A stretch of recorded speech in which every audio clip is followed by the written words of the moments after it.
So I'd like to begin by asking a few questions. Who knows if they have a wireless smart meter on their home? Okay. And who has their smartphone in their pocket right now? Great. And who's read the fine print in your owner's manual that says that the smartphone should never be within about an inch of the body?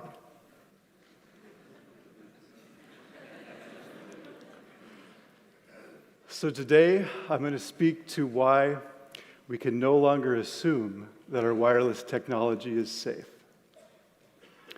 Technology has allowed us many benefits. It's connected us to people and to places, and it's brought us convenience that few could have imagined just 10 years ago. It's also brought us tremendous economic benefits. If we can look at how technology has increased in our lives in just the last 8 years, it started with the iPhone, and then tablet computing, ubiquitous Wi-Fi, the smart meter and the smart home, and wearable tech, and now the Internet of Things. If we could imagine how this would look, it would actually look like this. This is an artist's rendition of what Wi-Fi in our public spaces looks like. We could actually hear what microwave radiation sounds like with a device like this. So if anybody would like to hear what their smartphone or their smartwatch sounds like, come and see me at the end, and I can show you. But how does this affect our bodies? That's the question I want to ask, because this exponential rise in microwave radiation can have effects, and that's what scientists and medical doctors around the world are now saying, especially when it comes to children, because they're going to be affected by this their entire lives. But today I also want to share a few solutions. I want to give everyone here things that you can do in your own lives in order to reduce this type of exposure. So I actually got into this topic about 5 years ago. Before then, I was a young technology enthusiast. I always used my smartphone and Wi-Fi. I've worked in Silicon Valley and have a master's degree in engineering. So if anyone had told me that wireless technology could have health effects, I would have thought they're crazy. So if you're thinking that right now, I can relate. But this all changed for me over the period of about 1 week. And I started to experience headaches, ringing in the ears, insomnia, and a fatigue and brain fog that I'd never experienced before. And I shared this with a colleague at work, and she said, the exact same thing happened to her husband when a wireless smart meter was installed in their home. So I went home that evening, and I checked downstairs, and sure enough, we had a bank of wireless smart meters installed right below our bedroom in San Francisco. So this started me on a journey to learn as much about this topic as I possibly could. I now have a website about this, and I'm contacted by people all around the world every day who are experiencing the exact same things. It can be when they have a wireless smart meter installed, or a new Wi-Fi router, or even a cell tower placed across the street from their home. These are the common symptoms that people start to experience. This is actually from a published paper on the health effects of wireless smart meters. So, just here in the Bay Area, I'm in touch with dozens of people who've had their lives changed by this. Medical doctors, high school principals, teachers and students, IT professionals, and even entrepreneurs. These are people who had a normal life, and then over a short period of time, went to where they could no longer work, where they could no longer go to an office. Some of them actually have had to move out of their homes because they can't be in an environment which is normal now for most people. I've been in touch with people around the world who've become homeless because of this. There's many people that's actually happened to. And unfortunately, I know of people who've actually taken their lives because there's essentially no place they can go. And this is something that society does not yet recognize. My own life has been tremendously changed by this. After that first exposure to wireless smart meters, now I can no longer be in an environment with strong Wi-Fi for very long. So I can't go to my work the way I used to be able to. Most environments are now essentially toxic to me. So even finding a safe place to live has become very difficult. Imagine not being able to live in an apartment building where everyone has Wi-Fi, or to be able to live next to a cell tower. This is actually a proposed cell tower here in Berkeley.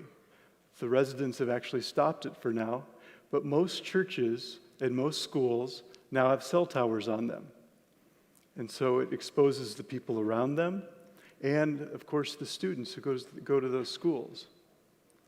This is a cell tower in San Francisco. That brown thimble on top of the telephone pole is a cell tower. And these are being placed every couple blocks. So you could have an amazing home, and then one week, a company can come and put a cell tower right outside your window. So this is something that's happening throughout the Bay Area, and it's going to be happening throughout the United States. So it makes it so that people like myself have a hard time finding a place to live, but it also is ratcheting up the exposure of the entire population. So you might be asking, perhaps some people are being injured by this, but if you're not feeling it, it's probably not that big of a deal. And I think that's a very common experience. But it's not as simple as saying that just a few unfortunate people are being affected by this. Because what the science shows is that we're all affected on some level, whether we can feel it or not.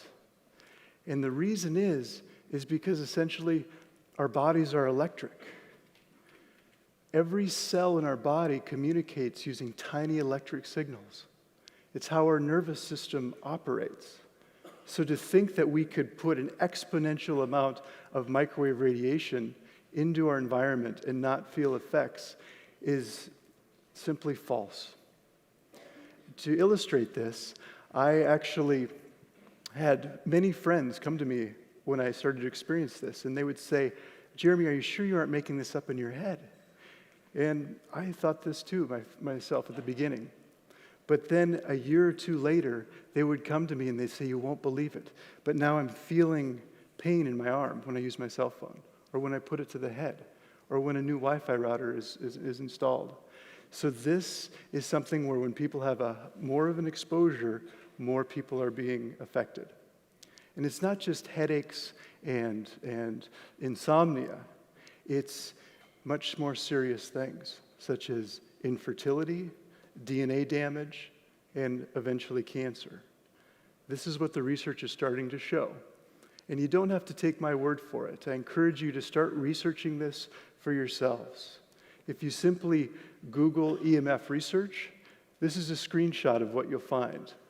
The World Health Organization is the first link there, and they actually in 2011 came out and said this wireless technology is possibly carcinogenic. Now there's scientists around the world that say that it's most likely carcinogenic. The third link there is actually my own website. It's there because the last 5 years I've gathered research from around the world that shows that we now have enough evidence to at least take precaution when it comes to this technology. So isn't this regulated? And this is one of the most interesting things I've found. The Federal Communications Commission is who is supposed to be regulating wireless technology. But if you look at the regulations, they're almost 20 years old. So that means our most advanced technology is using science that's at least 20 years old. But not only that, they're based on a concept which is nearly 50 years old, which says if microwave radiation does not heat us, then it can't possibly hurt us. But there's now hundreds of studies that show that this is false. So how is it that we have a regulatory body that's not protecting the public? Well, like many issues, like many public health issues in our country, you end up having industry influencing the regulatory body. And that's what's happening here. So you have a revolving door between the wireless lobby and the FCC Commission. So that's what's happening. Plus, the science is heavily influenced by industry funding. This is a study by Dr. Henry Lai. He looked at 326 studies based on the biological effects of cell phone radiation. He found that about half of the studies showed effects and half didn't. That's pretty normal for this type of research.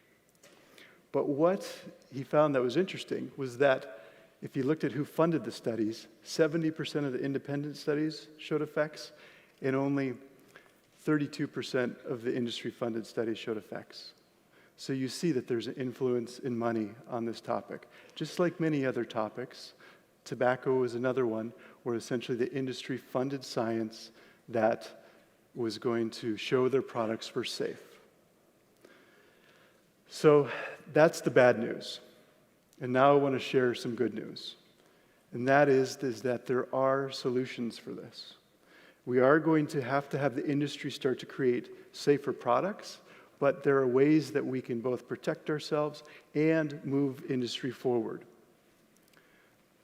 So one of the primary things we can do is to move towards fiber optics, because this is a way that we can make our homes safer, our businesses, and our schools. So fiber optics are safe, they're secure, and there's absolutely, they're one of the fastest things we can use. Another way we can go is to design products which are safer. So currently we have product designers and engineers working together, but we can bring in biophysicists and biologists to work together to create products that don't just emit right underneath the FCC regulations, but emit the least amount of any type of electromagnetic fields as possible. If smart meters had been designed to use either fiber optics or to emit just once or twice a day, rather than the 10,000 times they do emit, then I wouldn't be standing here today, and thousands upon thousands of people around the world would not have been injured by smart meters. So what are some things that all of us can do? This is one of the most important things, because everyone wants to know how to essentially protect themselves and their families. So the first thing is to make sure we use our cell phones wisely. I mentioned that you don't want to put the cell phone within about an inch of the body. The industry's telling us this now. So make sure you use speakerphone, get an air tube headset, and when it's on the body, make sure that you put it on airplane mode, when it's either in the pocket or sometimes in the bra. And when it comes to kids, we don't want to have kids use cell phones, but if they must, then please teach them how to use these wisely. We can wire our homes. This is, most people don't need Wi-Fi in their home. So move towards Ethernet, move towards fiber optics, and if you must have Wi-Fi, make sure you turn it off at night. You can get a simple timer so you don't even have to think about it. When it comes to kids, we want to reduce their exposures as much as possible. So if they use an iPad, put all of the data on the iPad and then turn the Wi-Fi off. In schools, I simply do not think we need to have Wi-Fi in schools because we're filling those classrooms with microwave radiation. We can have amazing technology, but it can be wired. And this is where I think we're going to have to go. When it comes to the smart meter and the smart home, I recommend you opt out. I've had wealthy, early adopting families contact me who went all in on the smart home, and they ended up getting sick within a few months. So this is something that affects families, and I just recommend that you don't go down this path because it's a technology we do not need. And one of the last things solutions I want to give today is to create a safe place to sleep. because this is one of the most important things, because this is when your body rejuvenates, and it's when you can make sure that everything's off. So turn off all your wireless devices, unplug things. If you have a baby monitor, I actually recommend that you turn that off, especially at night. I just do not recommend those for kids. And if you do these things, I know many people who've ended up sleeping better. They have a much clearer during the day, and their fatigue is much less. So this is something which I recommend everyone can do. So in conclusion, I want to say that this is a problem that we can solve. There's tremendous people around the world working on this right now. And I believe we're coming to a tipping point where enough people realize that this is an important topic and that there are solutions. So I recommend that you share this with the people who are closest to you. Because if enough people wake up to this issue, then industry will start creating safe technology. And once they do that, our entire society can move towards a healthier future. Thank you.